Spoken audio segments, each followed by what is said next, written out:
നമ്മൾ പോകുന്ന കാക്കുവിൻ്റെ കസിൻ്റെ വെഡിങ്ങിലേക്ക് തലയും തേക്ക് ഒരുപോലത്തെ ഡ്രസ്സ് എടുക്കാനുള്ള ഓപ്ഷൻ വെച്ചാണ് പോയത്. വേറെ നമ്മൾ എസ്.എം. സ്ട്രീറ്റിൻ്റെ കോയിൻകോ ബസാറിൻ്റെ ഉള്ളിൽ നേരെ പോയി ലെഫ്റ്റ് എടുക്കേണ്ട വൈറ്റ് ലൂം എന്ന് ഡൈ ചെയ്തെടുക്കാം എന്നൊരു ഓപ്ഷൻ മുന്നിലുള്ളതുകൊണ്ടായിട്ട് നമ്മൾ ഇങ്ങോട്ട് പോയത്. ഇല്ലെങ്കിൽ നോർമൽ ഇതേ ഷോപ്പിൽ പോയിന്. അങ്ങനെ പോയപാട് എനിക്ക് ഇതിൻ്റെ കുറിച്ച് ഒരു ABCD എനിക്ക് അറിഞ്ഞൂടെ. പക്ഷേ എൻ്റെ ഒപ്പരം പോകുന്നവർക്ക് ഏകദേശം ധാരണയുള്ളതുകൊണ്ട് ഞാൻ രക്ഷപ്പെട്ട് ഞാൻ ഇതിൻ്റെ കാര്യങ്ങളൊന്നും നോക്കേണ്ടി വന്നിക്കില്ല. ഉപ്പടാന്ന് പറഞ്ഞൊരു സിൽക്കാണ് നമ്മൾ 3 ആളെ പോയിക്കില്ലെങ്കിലും നമ്മൾ ഒരുപാട് ആൾക്കാർക്ക് വേണ്ടി ഉണ്ടായി. അതുകൊണ്ട് തന്നെ അവിടെ ഉപ്പടാനുള്ള സിൽക്ക് നമ്മൾ ഫുള്ള് എടുത്തിട്ട് നമുക്ക് ഷാളിനുള്ള തേഞ്ഞില്ല. അതുകൊണ്ട് അവർ എക്സ്ട്രാ അതിൽ ഡൈ ചെയ്യുമ്പോൾ അവരെ തന്നെ ആഡ് ചെയ്തിട്ട് കൊടുത്തോളാം എന്ന് പറഞ്ഞിട്ടുണ്ട്. അപ്പോഴത്തേക്ക് തന്നെ 2 മണി. ഇനി എന്തെങ്കിലും കഴിച്ചിട്ടില്ലെങ്കിൽ വിശന്നാൽ ഞങ്ങളല്ലാതാവുന്നുള്ള കൊലത്തിലുള്ള അങ്ങനെ ഫുഡെല്ലാം കഴിച്ച് വന്ന് പിന്നെയാണ് കളർ സെലക്ട് ചെയ്തത്. നമ്മൾ ബ്രൗണിൻ്റെ പല ഷെയ്ഡാണ് എടുത്തത്. ഒരേ ഷെയ്ഡ് എടുത്തിട്ടില്ല, പക്ഷേ പല ഷെയ്ഡായിട്ട് എടുത്ത് different colour gold, brown, light അങ്ങനെ പല പല കളേഴ്സിലായിട്ടാണ് എടുത്തത്. നമ്മൾ കുറച്ച് ഡിഫറെൻ്റ് ആയിട്ട് നിന്നോട്ടെ എന്നുള്ള വിചാരിച്ചിട്ടാണ് അങ്ങനെ എടുത്തത്. കസിനെ ഓളെന്നെ സ്റ്റിച്ച് ചെയ്യണം, നമുക്ക് പുറത്തൊന്നും കൊടുക്കേണ്ട ആവശ്യം. ഓളെ കുറിച്ച് പറയാനാണെങ്കിൽ ഈ പാരഗ്രാഫ് ഒന്നും പറ്റൂല. ഓളൊരു സകലകലാവല്ലഭ്യ. അങ്ങനെ 1 വീക്ക് കൊണ്ട് തന്നെ നമുക്ക് സാധനം കൈമ കിട്ടിയിട്ട് ഇതൊക്കെയാണ്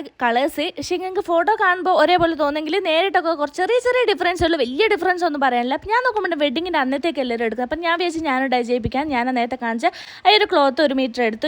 ഈ ഒരു സ്കൈ ബ്ലൂ കളറിലേക്ക് നമ്മൾ ആക്കിയത്. ഏത് കളറിലാക്കുന്നത് ഭയങ്കര കൺഫ്യൂഷൻ ആയിരിക്കും. മക്കാടെ പോയി ഒരുപാട് കളേഴ്സ് കണ്ടാലില്ല, അങ്ങനെ ഒരു പ്രശ്നമുണ്ട്. പക്ഷേ അവിടെ ഒരു സ്റ്റാഫ് ഉണ്ട്, സഫ എന്നിട്ട് ആൾ നല്ലോണം ഹെൽപ്പ് ചെയ്തിട്ടുണ്ട്. അപ്പോൾ ഇതിൻ്റെയൊക്കെ ഫൈനൽ ലുക്ക് ഞാൻ എന്തായാലും വെഡിങ്ങിന് എടുക്കും. പക്ഷേ